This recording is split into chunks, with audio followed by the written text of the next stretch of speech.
요한복음 6장 27절부터 40절까지 말씀입니다.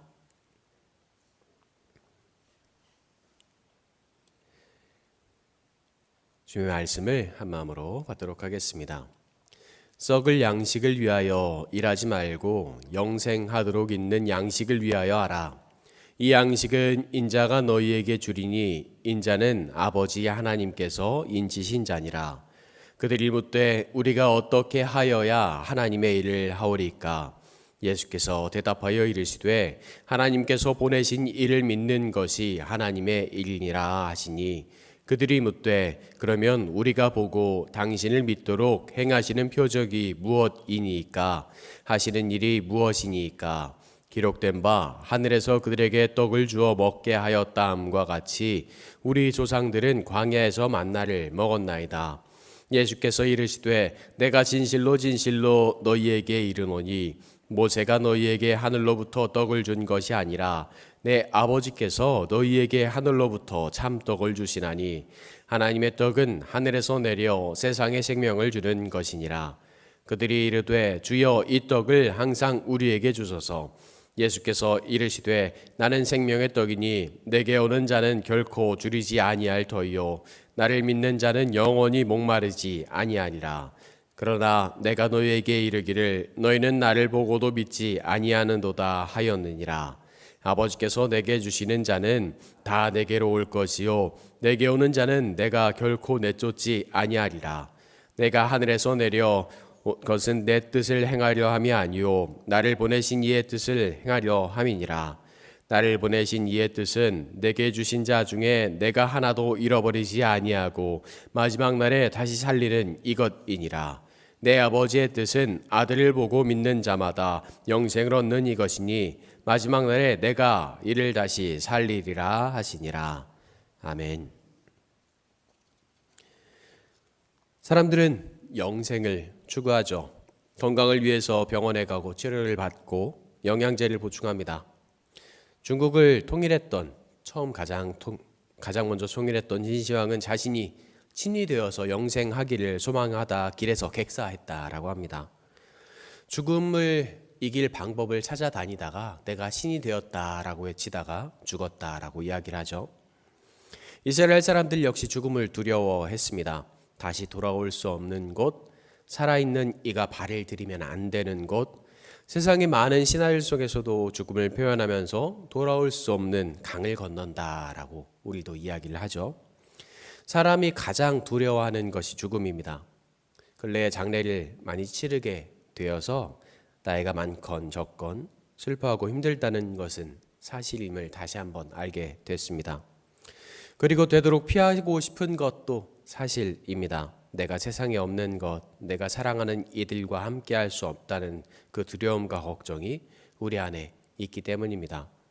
그래서 오늘 찬송가를 고르면서도 내가 이걸 해도 될까라는 생각을 하면서 고민을 하기도 했습니다. 하지만 오늘 우리에게 주신 말씀과 가장 어울리는 것 같아서 이 찬송가 함께 찬양을 하면서 예배를 준비해 봤습니다. 이렇게 영생을 향한 간절한 마음과 죽음에 대한 두려움이 있는 사람들에게 주님께서 오늘 말씀을 시작하십니다. 썩을 양식을 위하여 일하지 말고 영생하도록 있는 양식을 위하여 하라. 이 양식은 인자가 너희에게 주리니 인자는 아버지 하나님께서 인치신 자니라. 우리는 영생하도록 있는 양식이 무엇인지 그리고 누구인지 확실하게 알고 있습니다. 그리고 그 확신을 가지고 오늘 말씀을 읽고 성경들을 나누고 그 말씀을 나누고 있습니다. 바로 예수 그리스도이십니다. 사람들은 6장에서 주의 능력을 경험했습니다. 수천 명의 사랑을 먹이시는 모습을 경험했고 오병이어의 기적이었죠. 바다 위를 걸어 오시는 그 모습들을 바라봤습니다. 당신이 누구시니까? 라는 그런 질문들과 함께 사람으로서는 절대로 할 수 없는 기적들을 그들은 두 눈으로 그들이 직접 보고 경험했습니다. 주님의 모습에서 신의 모습, 내가 할 수 없는 그 모습을 보았습니다. 저분은 영생을 주실 수 있는 분이다 라는 마음을, 믿음을 아마 그들은 가지게 되었을 것입니다. 그런 사람들의 마음을 주님께서는 아시고 오늘 말씀을 하고 계십니다. 썩을 양식을 위하여 일하지 말라 라고 말씀하십니다. 사람들은 주님께서 보여주신 그 기적이 나의 입으로 들어와서 만나처럼 나를 배불리고 나의 삶의 터전을 더 좋은 삶으로 만들 수 있을 것이라는 그런 마음을 가진 것 같습니다. 그들의 삶을 더 평안하고 행복하게 만드는 것이다 라고 생각했던 것 같습니다. 그렇기에 우리가 어떻게 하여야 하나님의 일을 하겠습니까? 라고 묻고 있습니다. 하나님의 일을 한다는 것은 그들이 생각하고 있는 하나님의 일이라는 것은 세상의 일처럼 내가 살아가기 위해서 할 수 있는 것, 내가 계명을 지키고 율법을 지키는 것처럼 내가 할 수 있는 것이라고 생각했습니다. 그런 마음에 주님께서 말씀하시는 것은 하나님께서 보내신 일을 믿는 것이다 라고 대답하십니다. 그런데 사람들이 묻는 것은 당신을 보고 우리가 어떻게 믿을 수 있겠습니까? 라는 대답이었습니다. 우리가 믿을 만한 표적과 기적을 보여주십시오. 이렇게 말합니다. 그들의 그러한 생각은 오병이적을 경험한 이후에 이가 모세처럼 주님께서 모세처럼 우리가 먹고 살 수 있도록 우리가 살아갈 수 있도록 도와주는 사람, 우리를 인도해 줄 수 있는 사람으로 생각하고 있었기 때문입니다. 주님께서는 이런 말을 하나님 사람들에게 다시 한번 이야기하십니다. 요한복음에는 등장하지 않지만 모세와 엘리야를 만나고 대화하시는 장면을 다른 복음서들에는 등장을 합니다. 그리고 전하고 있습니다. 그 모습을 다른 제자들, 베드로가 보고 모세를 위하여 엘리야를 위하여 그리고 주님을 위하여 내가 세 개의 장막을 짓겠습니다. 초막을 짓겠습니다. 라고 이야기를 하죠. 주님을 따르던 제자이면서 어쩌면 가장 주님께 믿음받는 신임받는 제자인 베드로의 입에서 그런 말이 나왔다라는 것은 모세와 엘리야가 이스라엘 사람들에게 어떤 의미인지 다시 한번 생각하는 장면이기도 합니다. 이스라엘 사람들은 모세를 통해서 하나님께서 기적을 행하셨다라고 생각하고 믿어왔습니다. 율법을 전해주고 하나님의 백성으로 인정받을 수 있도록 해준 것이 바로 모세다. 지금 살고 있는 가나안 땅으로 인도해 준 것은 역시 모세다라고 생각했던 것 같습니다. 그런 모세의 기도를 통해서 얻은 세상에서 먹었던 그 생명의 떡 만나, 어려움과 두려움을 이겨낼 수 있었던 힘을 주었던 그 만나를 지금 예수님께 간절하게 구하고 있습니다. 하지만 예수님께서는 너희를 구원한 생명의 떡이 모세가 너희를 위해서 하늘에서 준 것이 아니라 하나님 아버지께서 모세를 통해서 준 것이다 라고 말씀하십니다. 만나가 너희에게 두려움과 어려움을 이겨낼 희망과 생명을 주었다면 이 생명을 주신 분이 누구인지 확실하게 말씀하고 계십니다. 하지만 사람들은 그 생명의 떡을 모세가 얻어서 주었다라고 믿었던 것처럼 주님께서 나에게 그 생명을, 나에게 그 영생을 얻어다 주기를, 받아다 주기를 간절히 원하고 있습니다. 오병이어의 기적처럼 이 떡을 우리에게 매일 주십시오. 바라고 있습니다. 하나님의 은혜가 내 입에 들어와서 내 욕심을 채워줄 것이다 라는 그것이 나의 은혜이다 라고 생각하고 있습니다.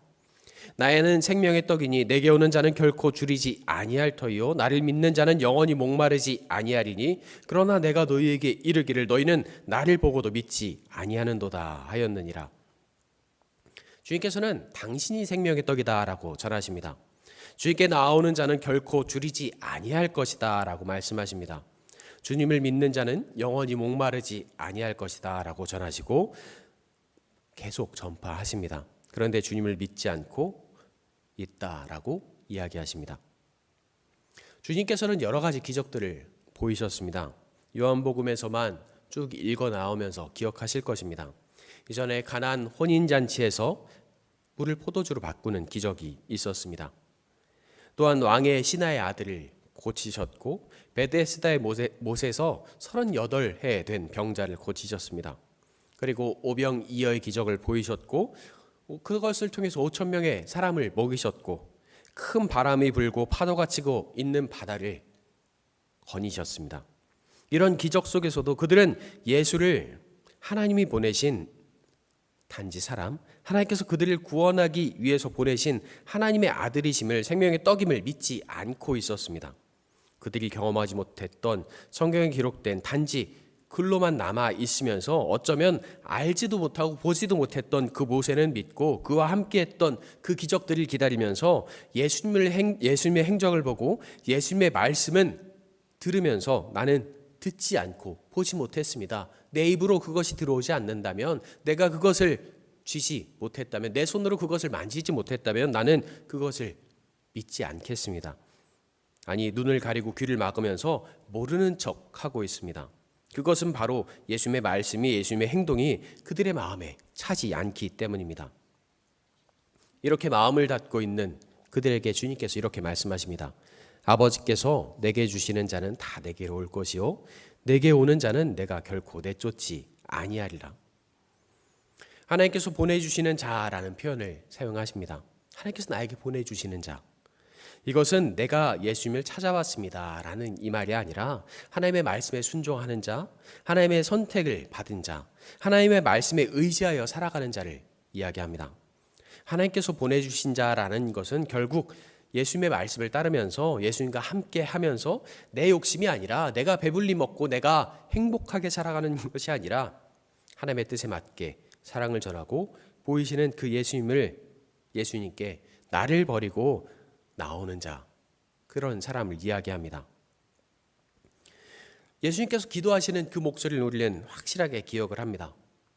감난산에서 기도하시면서 고백하시던 그 간절한 기도의 목소리, 예수님의 목소리를 기억하고 있습니다. 아버지여, 만일 아버지의 뜻이거든 이 잔을 내게서 옮기시옵소서. 그러나 내 원대로 마시옵고 아버지의 원대로 되기를 원하나이다. 예수님께서는 항상 기도하실 때 당신의 뜻이 아니라 하나님의 뜻, 아버지의 뜻에 맞는 삶을 살기를 간절히 바라시는 분이었습니다. 그런 예수님께서 말씀하고 계십니다.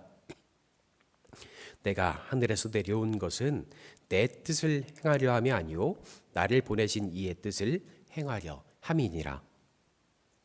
하나님의 뜻을 행하기 위해서 내가 이 자리에 왔다라는 것입니다. 하나님의 마음을 내가 너희에게 전하기 위해서 너희와 함께한다라고 이야기하십니다. 하나님과 함께하는 사람이라면 어떤 삶을 살아가는지 사람의 육신으로, 인간의 육신으로 죄악이 가득한 이 세상에 오셔서 직접 보여주셨습니다. 그리고 하나님께서 그들을 얼마나 사랑하시는지 직접 보여주셨고, 모세보다 어쩌면 더 뛰어난 이적으로 세상 사람들이 꿈꾸지 못할 이적을 그들에게 보여주셨습니다. 그리고 너희가 이렇게 살길 바란다라고 전해주셨습니다. 나를 보내신 이의 뜻은 내게 주신 자 중에 내가 하나도 잃어버리지 아니하고 마지막 날에 다시 살리는 이것이니라. 주님께서는 당신의 사역, 당신의 능력으로, 당신의 역사로 이렇게 살아야 한다라는 것을 전하지 않으셨습니다. 나를 보내신 이의 뜻, 하나님의 뜻을 전하면서, 그리고 하나님의 뜻이 주님을 우리에게 보내신 목적이 무엇인지 확실하게 알려주셨습니다. 당신에게 주신 자 중에 하나도 잃어버리지 않겠다라는 그 다짐은 하나님께서 주신 그 사명을 얼마나 소중하게 생각하고 계시는지, 얼마나 감사하게 여기고 있는지 고백하는 장면이면서 간절한 다짐이기도 합니다. 지금 주님은 이 간절한 마음으로 당신의 제자들에게, 당신과 함께하는 사람들에게 고백하고 계십니다. 마지막 날, 그 주님의 날, 하나님의 날에 내가 너희와 언제나 함께할 것이다. 아니, 다시 살리실 것이다 라고 전하십니다. 이것은 하나님의 날이, 하나님의 나라가 단지 내가 꿈꾸고 살아가는 것처럼 허상으로, 꿈으로 있는 것이 아니라 반드시 올 것이다 라는 확신을 가지고 전하고 계시는 것입니다. 그런데 다시 살리심을 경험하는 자가 누구인지 우리는 확실하게 알지 못했습니다. 내 아버지의 뜻은 아들을 보고 믿는 자마다 영생을 얻는 이것이니 마지막 날에 내가 이를 다시 살리리라 하시니라. 아들을 보고 믿는 자, 이 말이 이야기하는 것은 단지 예수님의 기적이 너무 대단해서 구경하러 오는 자가 아닙니다. 예수님의 이적을 보고, 예수님의 기적을 보고, 이 사람이 너무 대단해서 내가 이 사람을 따라다녀야지, 내가 이 사람을 조금 믿어볼까라는 이야기가 아닙니다. 예수님의 능력이 너무 궁금해서 나도 무엇인가 얻을 수 있을까 나오는 자가 아닙니다. 예수님께서 하나님의 아들이심을 확실하게 알고 고백하는 자, 그들을 이야기합니다. 온전히 주님을 의지하면서 따르는 이들을 이야기합니다. 이들에게는 영생을 주시고 마지막 날에 하나님의 영광을 경험하게 될 것임을 말씀하십니다. 주님을 믿고 신뢰하면서 끊임없는 순종의 삶을 살아가는 자를 구원하실 것이다 라고 전하고 있습니다. 매 순간 주님과 함께하는 삶을 살아가는 이들을 주님께서 구원하실 것이다 라고 말씀하십니다. 얼마 전에 유튜브를 종종 보고 있는데 유튜브에서 기독교 그리고 이전에 그리스도교가 어떻게 전파되었던 이유를 역사적으로 이렇게 설명하는 그 영상을 보게 되었습니다. 로마가 기독교를 인정했기 때문에 이렇게 전해진 것도 있었지만 그 이전에 핍박받던 그 시대 이야기였습니다. 기독교 학자들이 전하는 것도 있었고 다른 역사학자들, 다른 종교를 공부했던 이들이 함께 이야기를 나누면서 전하는 상황이었습니다. 그 이야기들 중에 그런 이야기가 있었습니다. 다른 사람들이 바라봤을 때, 믿지 않는 사람들이 바라봤을 때 그들은 죽음을 두려워하지 않는다라는 것이었습니다. 마지막 날에 내가 다시 살아날 것을 굳게 믿고 있었기 때문입니다. 함께 믿음을 가진 이들이 다른 이들에게, 나를 핍박하는 자들에게, 나를 어렵게 하는 자들에게 죽임당하는 상황에서도 그들의 믿음은 신앙을 버리지 않았다라는 것입니다. 하나님 나라에서 내가 그와 만날 수 있다라는 확신을 가지고 있었기 때문입니다. 그들의 신앙은, 그들의 종교가 핍박을 받는 상황에서도 점점 퍼져나가는 이유가, 그 그리스도교가 점점 퍼져나갔던 이유가 구원에 대한 확신뿐만이 아니라 그들의 삶이 천국이었고 하나님의 나라와 같은 삶을 살아가고 있었기 때문입니다. 핍박을 받지 않는 것이 아니라 좋은 집에서, 좋은 환경에서 살도록 복을 받는 것이 아니었습니다. 숨어서 내가 예배를 드리더라도, 내가 매를 맞으면서 하나님께 기도를 할지라도 각자의 삶에 충성하고 하나님의 함께 신앙을 가진 이들이, 믿음을 가진 이들이 어려움에 처한다면 발벗고 나아가서 도와주고 함께 예배하면서 사랑을 나누고 있었기 때문입니다. 내가 이것을 가져가서 내 배를 채우는 것이 아니라, 나의 욕심을 채우는 것이 아니라 내 것을 나누기를 자처하고 굶주린 이가 있다면 아낌없이 나누어 줄 수 있는 사람들이었다는 것입니다. 그들에게 지금 살아가고 있는 세상은 지옥과 같았지만 함께 신앙을 가지고 믿음을 가지고 살아가는 그 삶은 천국과 같았다라는 고백이 그들의 입술에서 끝없이 나왔다라는 이야기였습니다. 함께 예배하고 함께 기도하고 함께 찬양하는 것, 지금 내가 이곳에 있는 것이 하나님과 함께 있는 것이고 하나님께서 계시는 천국과 같은 삶을 살아가고 있습니다 라는 고백이었습니다. 우리는 믿음을 가지고 있습니다. 주님을 의지하고 있습니다. 성령님과 동행하는 삶을 살아가고 있습니다. 세상은 어쩌면 내가 살아가기에 지옥과 같을지 모릅니다. 어려움과 두려움이 있습니다. 하지만 내가 지금 주님과 함께하는 삶을 살아가고 있다면 우리가 살아가는 이곳이, 우리가 예배하는 이곳이 하나님의 나라이고 천국임을 우리는 고백해야 합니다. 그리고 우리는 하나님의 나라에서 영생을 허락받았습니다. 우리가 세상을 살아가면서 죽음을 두려워하지만 이미 하나님과 함께하는 우리에게 세상에서 그 죽음은 두려움이 아닙니다. 이미 주님을 통해서 영생을 허락받은 우리의 삶에 기쁨과 감사만 넘치기를 간절히 소망합니다. 또한 주님을 온전히 따르는 삶을 살아가면서 주님을 닮아가는 삶을 살아가면서 하나님과 함께하는 자, 하나님의 선택을 받은 백성을 잊지 않고 보이고 전하기에 부끄러움이 없는 우리가 되기를 간절히 소망합니다. 오늘 말씀을 준비하고 찬송가를 이렇게 뒤적거리면서 보다가 제가 무의식 중에 흥얼거리는 찬송가가 이 찬송 오늘 492장이었습니다. 계속 장례를 치르면서 계속 불러서 흥얼거렸던 건지, 아니면 말씀을 준비하면서 이 말씀에 이 찬송가가 맞아서 마음속으로 흥얼거렸던 건지는 잘 모르겠습니다. 하지만 이 찬송가의 내용이 오늘 말씀과 우리가 간절히 바라는 그 주님께서 주시는 영생과 맞는 것 같았습니다. 잠시 내가 세상에 살면서 항상 찬송 부르다가 날이 저물어 오라 하시면 영광 중에 나아갈 것이다.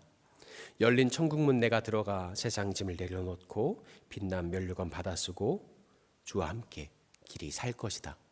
우리에게 주신 그 영생의 약속의 말씀, 약속의 은혜가 언제나 우리와 함께한다는 것을 믿고 주님과 함께하는 삶을 살아가는 우리가 되기를 간절히 소망합니다. 그리고 우리의 삶에 영생이 약속됐다는 것, 그리고 우리가 지금 영생을 살아가고 있다라는 것을 고백하고 우리의 모습 속에 주님의 사랑을 보이고 전하기에 부끄러움이 없는 우리 도남동교회 성도님들 되시기를, 또한 제가 되기를 간절히 소망합니다. 기도하겠습니다. 김남식 문화정보사님 11조 예물 드리셨습니다. 우리를 사랑으로 인도하시고 지키시는 주님 감사합니다. 우리를 사랑하시기에 우리를 바라보시며 우리에게 약속하신 그 주의 목소리를 간절히 듣길 소망합니다. 우리가 세상을 살아가면서 힘들고 어렵지만 주님과 함께하는 자, 주님과 동행하는 자에게 어떤 은혜를 주시고 어떤 사랑을 주시는지 다시 한번 경험하고 고백할 수 있길 소망합니다. 내가 두려움 속에 살아가는 것이 아니라 주님의 은혜 안에 살아가고 있음을, 주님께서 약속하신 그 영생 안에 살아가고 있음을 다시 한번 고백하게 하시고, 우리의 삶이 고통이 아니라, 우리의 삶이 어려움이 아니라 주님의 사랑만 차고 넘치는, 주님의 은혜만 차고 넘치는 삶이 되게 하여 주시옵소서. 하나님과 동행하는 것이 나의 삶의 가장 큰 은혜이고, 주님을 사랑하며 주님께 예배하는 것이 나의 삶의 가장 큰 축복임을 다시 한번 알게 하시고 고백하는 삶을 살아가게 하여 주시옵소서. 그리고 우리를 바라보는, 우리와 동행하는 그 모든 자들이 우리를 통해서 주님의 은혜를 보이고 전하기에, 주님의 사랑을 경험하기에 부족함이 없는 우리 도남동교회 성도님들이 되게 하여 주시옵소서. 언제나 우리를 사랑으로 인도하시고 지키시는 우리 구주 예수님의 이름으로 기도드립니다. 아멘.